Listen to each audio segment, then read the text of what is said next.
ప్రజాసేవ చేయటానికే తాను రాజకీయాలలోకి వచ్చానని సంతనూతలపాడు వైఎస్ఆర్సీపీ అభ్యర్థి సుధాకర్ అన్నారు. నియోజకవర్గంలో సాగు, తాగునీటి సమస్యలతో పాటు వ్యవసాయ సంబంధిత సమస్యలు ఉన్నాయని, వీటన్నింటినీ పరిష్కరించేందుకు తాను కృషి చేస్తానని తెలిపారు. నిర్దిష్టమైన ప్రణాళికతో ప్రజా సమస్యలు తీర్చాలనే ఉద్దేశంతో ఎన్నికల్లో పోటీ చేస్తున్నానని టీజేఆర్ సుధాకర్ తెలిపారు.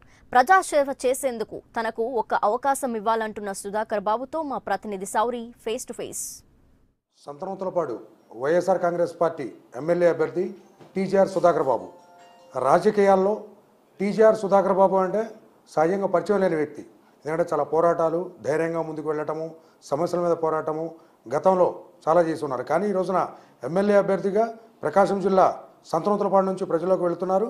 అదేవిధంగా నామినేషన్ కూడా దాఖలు చేసిన పరిస్థితి. అయితే అసలు నామినేషన్ వేసే సమయంలో కానీ, నామినేషన్ వేసిన తర్వాత కానీ, ప్రచారంలో కానీ సంతనూతలపాడు నియోజకవర్గానికి ఎటువంటి హామీలు ఇస్తున్నారు, ప్రజలకు ఏం చేయడానికి ఎమ్మెల్యే అభ్యర్థిగా పోటీ చేస్తున్నారు, ముఖ్యంగా సంతనూతలపాడులో ఎటువంటి సమస్యలు తీర్చడానికి ముందుకు వెళుతున్నారనే విషయాన్ని ఆయనతో అడిగి తెలుసుకుందాం. సార్ చెప్పండి, ఈరోజు నామినేషన్ వేసి మీరు ప్రజల్లోకి వెళుతున్నారు. ఇప్పటిదాకా ప్రజల్లో ఉన్నారు మీరు. సంతనూతలపాడులో కూడా చాలా కాలం నుంచి ప్రజల్లో తిరుగుతూ ఉన్నారు, ప్రజా సమస్యలు తెలుసుకుంటున్నారు. సంతనూతలపాడులో ప్రత్యేకమైన సమస్యలు ఏమైనా గుర్తించారా మీరు? చాలా తీవ్రమైన సమస్యలు ఉన్నాయండి. మాది వ్యవసాయ ఆధారిత నియోజకవర్గం. 90% మంది ప్రజలు వ్యవసాయాన్ని ఆధారంగా చేసుకొని జీవిస్తూ ఉంటారు. మా వ్యవసాయం అంతా కూడా నీళ్ల మీద ఆధారపడి ఉంటుంది. రామతీర్థం నీళ్లు ఆ జలాశయం నుంచి కింద దిగువ ప్రాంతానికి నీళ్లు రావాలి. 2 మండలాలకు, చేమకుర్తి మండలం, ఎస్ఎన్పాడు మండలానికి. గుళ్ళకమ్మ పరివాహక ప్రాంతమైన మద్దిపాడు మరియు నాగులపులపాడు. అసలు గుళ్ళకమ్మ నిర్మాణ స్ఫూర్తే ఈ 2 మండలాలకు సాగునీరు, తాగునీరు ఇవ్వాలనేది ప్రధానమైన సమస్య. పోనీ అరాకొర నీళ్లతో పండించుకున్న పంటలు, సుబాబులు, జామాయిలు ఆ పండించుకున్న తర్వాత వాటి గిట్టుబాటు ధర రావట్లేదు. ఆ గిట్టుబాటు ధరకు సంబంధించి దారుణమైనటువంటి మోసం చేసింది ప్రభుత్వం. జీవో నెంబర్ 31 రిలీజ్ చేసి కనీస మద్దతు ధరని 3,600 రూపాయల నుంచి 4,000 వరకు ఇవ్వాలనేది వాళ్లే జీవోలో పెట్టారు. పెట్టి ఈ రోజున 1,300కి 1,400కి మార్కెట్లో ప్రైస్ వస్తుంటే రైతాంగం బెంబేలు ఎత్తిపోతున్నారు. గిట్టుబాటు ధరలు రెండో సమస్య. అలాగనే నిరుద్యోగులు. ఈ రోజున గ్రామాల్లోకి వెళ్తే మాకు సుమారుగా 50 నుంచి 60,000 మంది షెడ్యూల్ క్యాస్ట్ వాళ్ళు ఉన్నారు ఈ నియోజకవర్గంలో. మా పిల్లలందరూ చదువుకొని 10th క్లాస్ ఫెయిల్ అయిన వాళ్ళు, ఇంటర్మీడియట్ దాకా చదివి ఫెయిల్ అయిన వాళ్ళు, డిగ్రీ ఫెయిల్ అయిన వాళ్ళు, ఇలా అన్ని కులాల్లో ఉన్నారు. ఈ పిల్లలందరికీ జీవనోపాధి లేదు. మాకు ఇండస్ట్రీస్ లేవు. ఉన్నటువంటి గ్రోత్ సెంటర్లో అన్నీ కూడా గ్రానైట్ కట్టింగ్ మిషన్ ఫ్యాక్టరీసే కానీ ఎలాంటి మ్యానుఫ్యాక్చరింగ్ కంపెనీస్ లేవు. మ్యానుఫ్యాక్చరింగ్ కంపెనీస్ ఉంటే ఉద్యోగాలు వస్తాయి. ఉద్యోగాలు వస్తేనే ఈ కింద ఉన్నటువంటి కుటుంబాలకు ఎంతో కొంత ఆసరా దొరుకుతుంది. కాబట్టి నా ముందు సమున్నతమైన లక్ష్యం ఉన్నది. సాగునీరు తీసుకురావాలి, తాగునీరు తీసుకురావాలి.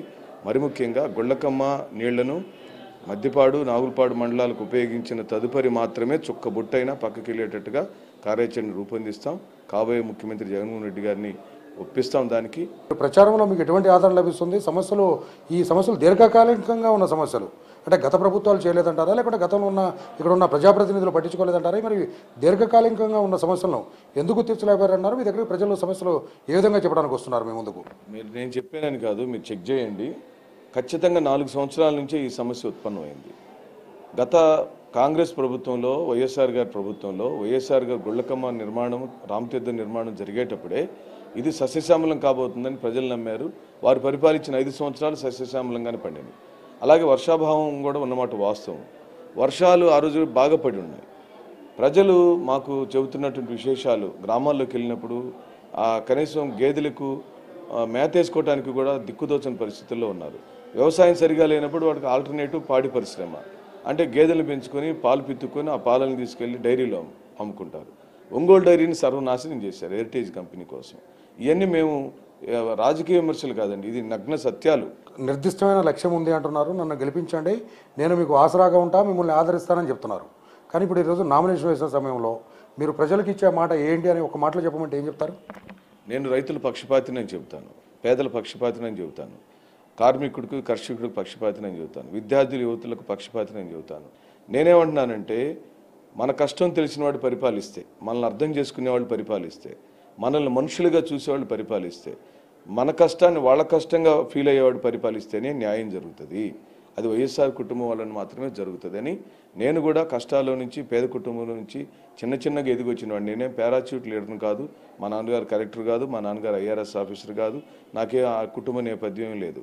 నా నేపథ్యం అంతా ప్రజల్లో నుంచి, విద్యార్థి విభాగంలో నుంచి, యువత విభాగంలో నుంచి పోరాటాల నుంచి వచ్చిన వాడిని కాబట్టి ఖచ్చితంగా సంతనూతలపాడులో ఒక నూతనమైన కొత్త రకమైన రాజకీయ ఒరవడిని రాబోయే 5 సంవత్సరాల్లో ప్రజల యొక్క మద్దతుతో, జగన్మోహన్ రెడ్డి గారి యొక్క మద్దతుతో, మా నాయకుల యొక్క మద్దతుతో చేసి తీరుతామని చెబుతున్నాను. ఇది ఇక్కడ ఉన్న పరిస్థితి. సంతనూతలపాడు వైఎస్ఆర్ కాంగ్రెస్ పార్టీ ఎమ్మెల్యే అభ్యర్థి టీజీఆర్ సుధాకర్ బాబు చెప్తున్న మాటలు ఇవి. నేను మధ్యతరగతి కుటుంబం నుండి వచ్చాను. నాకు సమస్యలు తెలుసు, కష్టాలు తెలుసు, ప్రజల జీవన విధానము తెలుసు. చదువుకున్న వ్యక్తిని, పోరాటాల నుంచి వచ్చిన వ్యక్తిని. నాకు ఒక నిర్దిష్టమైన లక్ష్యం ఉంది. ఇక్కడ ఎమ్మెల్యేగా నన్ను గెలిపిస్తే నేను ప్రజలకు ఏం సేవ చేయాలి అది చేస్తానని చెప్తున్నారు. కెమెరామెన్ సాయితో శౌరి, ప్రకాశం.